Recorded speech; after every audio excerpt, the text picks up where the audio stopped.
Our guest right now, she is Cathi Banks. She is with Legacy Travel. And Cathi, thanks for joining us here on KGO. What the heck? They're sticking it to us. The airlines are sticking it to us. What the heck is going on? For the fourth straight year, it's expensive to fly. $363.42 on average. That's $7 from the prior year. We're outpacing inflation. What's going on? Well, basically, we're seeing a lot of consolidation in the marketplace, whereas we used to have a lot of airlines. Now we're down basically to 4 big airlines, and whenever there's less competition, that means higher prices. And so they're cramming us into these smaller spaces too, and then exactly. we're being charged for baggage as well. Right, they're finding every way they can to generate revenue. For one thing, for instance, maybe 5 years ago, if there were 5 airplanes in a given market, 5 airplanes a day. If they weren't filling those up, now there's 4, maybe 3. So they're not going to operate the frequency. They're going to try and stuff more seats into the same airplane because it still costs the same amount of money to fly the airplane. If you can make more money from it, then you should do that. So, yeah, there's several factors at work there. And it's all because they can. Well, certainly, absolutely. There's no competition anymore. I know, and I struggle with this because I'm a big free market girl, and I think that the free market should do things, but the free market doesn't seem to be doing so well for the airline industry, and I don't know why that is. I guess you'd have to ask an economist, but anyway, the airline industry is a strange one. Yeah. So how can we cheat these guys? How can we trick them other than taking a carry-on? Because that's been my biggest issue in the past few years. Now I have to pay if I don't want to carry on my luggage, and if I'm going somewhere for more than a week, that's a big problem for me. Yeah, there's actually a few things you can do. For one thing, as far as airfare itself, really gone are the days where you can just wait to hop on a hot last-minute airfare. Truly, they're only operating as many airplanes in any given market as they will fill up. So usually they aren't having to sell last-minute seats anymore. So advanced purchase is your friend. You really do need to plan ahead and get those cheaper seats because if you wait, you're going to pay for it.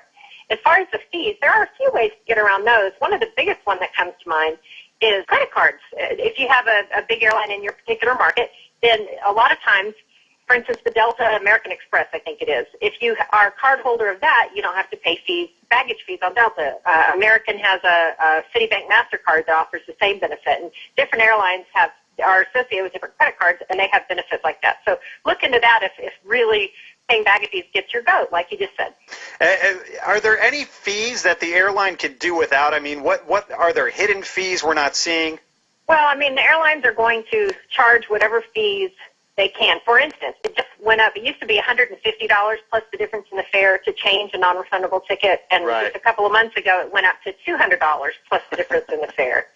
So basically, if one airline thinks the other airlines will back them up, they're going to do it. Oh, man. And it'll go as far as it'll go. And we can fight back by not flying.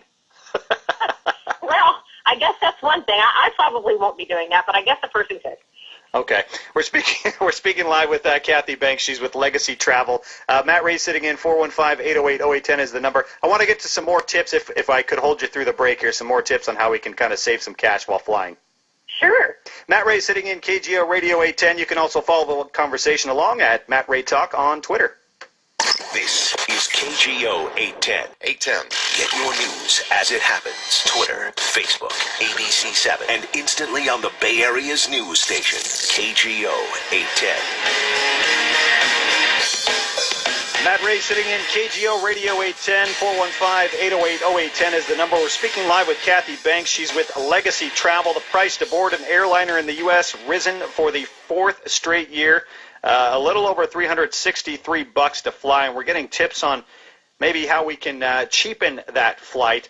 Cathi, is there a certain time of the week you can book your flight? Is there a certain time of the day you can book your flight to make it any cheaper?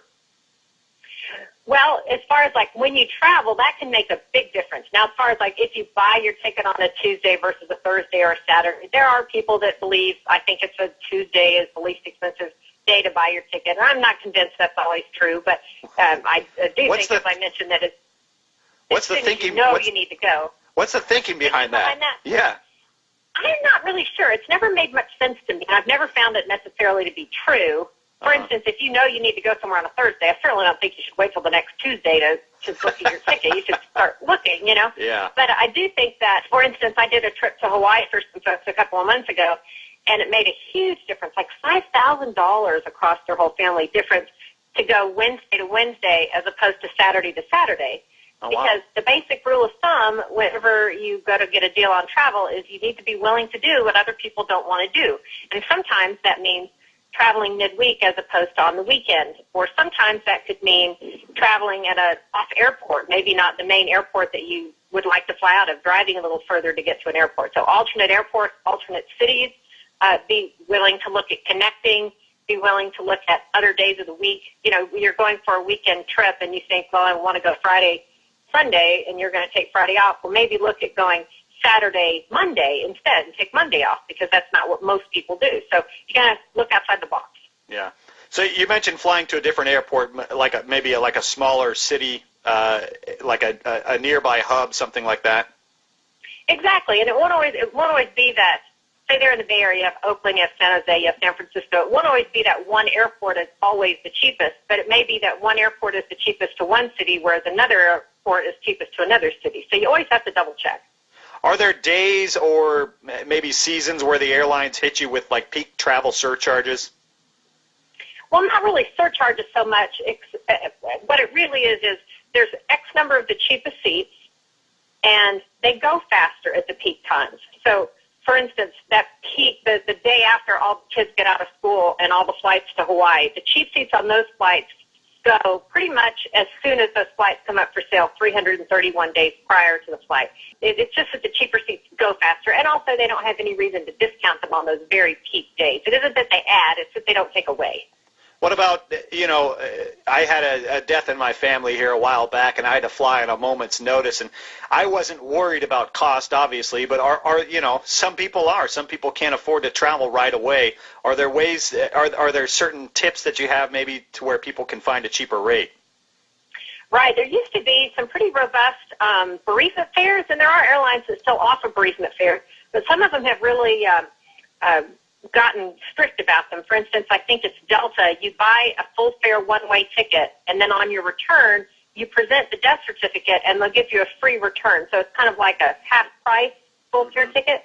Well, the problem is you don't have the death certificate that quickly, so I'm not exactly sure how that's supposed to work. But anyway, they have sewn up a lot of those loopholes because people took advantage of it. So yeah. I can't really blame them for not wanting to be taken advantage of. But my policy on that is, and again, going back to these airline credit cards and whatnot, it's fairly simple for anyone to, over time, use a credit card enough, pay it off, don't carry it out, to get a frequent flyer award. And keep a frequent flyer award in your back pocket for an emergency like that, so that you can get anywhere on a moment's notice if you have to. Cathi Banks with Legacy Travel, thank you for your time this morning on KGO. Thank you. You have a great weekend. All right, you too. The website is legacytravel.com. 415-808-0810 is the number. 808810 is the number. Matt Ray sitting in. You can also follow the conversation along on Twitter.